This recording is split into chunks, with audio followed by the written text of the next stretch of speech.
চৰ চাপৰি লাইভৰ দৰ্শকসকলক জনাইছোঁ জুৰিয়াত উদ্ধাৰ হৈছে ৬টাকৈ দুষ্প্ৰাপ্য হেঁপাৰ পোৱালি। বাঁহৰ বাৰী চফা কৰা অৱস্থাত জুৰিয়াৰ কছাৰী গাঁৱত উদ্ধাৰ হৈছে এই হেঁপাৰ পোৱালিকেইটা আৰু শ্বাহজাহান আলী নামৰ এজন লোকে হেঁপাৰ পোৱালিকেইটাক উদ্ধাৰ কৰি নিৰাপদ স্থানত ৰাখিছে, লগতে বন বিভাগক খবৰ দিছে। পুনৰবাৰ জনাইছোঁ, পুৱাৰ ভাগতে জুৰিয়াৰ কছাৰী গাঁৱত উদ্ধাৰ হৈছে ৬টাকৈ হেঁপাৰ পোৱালি।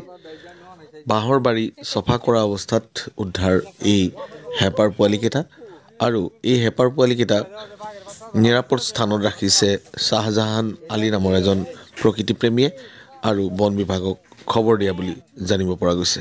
ধন্যবাদ।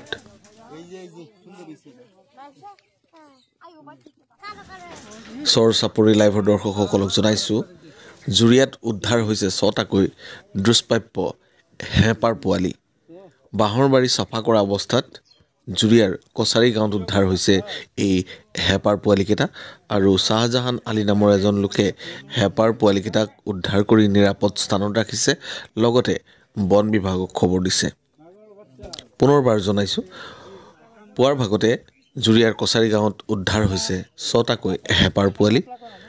বাঁহৰ বাৰী চফা কৰা অৱস্থাত উদ্ধাৰ এই হেঁপাৰ পোৱালিকেইটা আৰু এই হেঁপাৰ পোৱালিকেইটাক নিৰাপদ স্থানত ৰাখিছে শ্বাহজাহান আলী নামৰ এজন প্ৰকৃতিপ্ৰেমীয়ে আৰু বন বিভাগক খবৰ দিয়া বুলি জানিব পৰা গৈছে। ধন্যবাদ।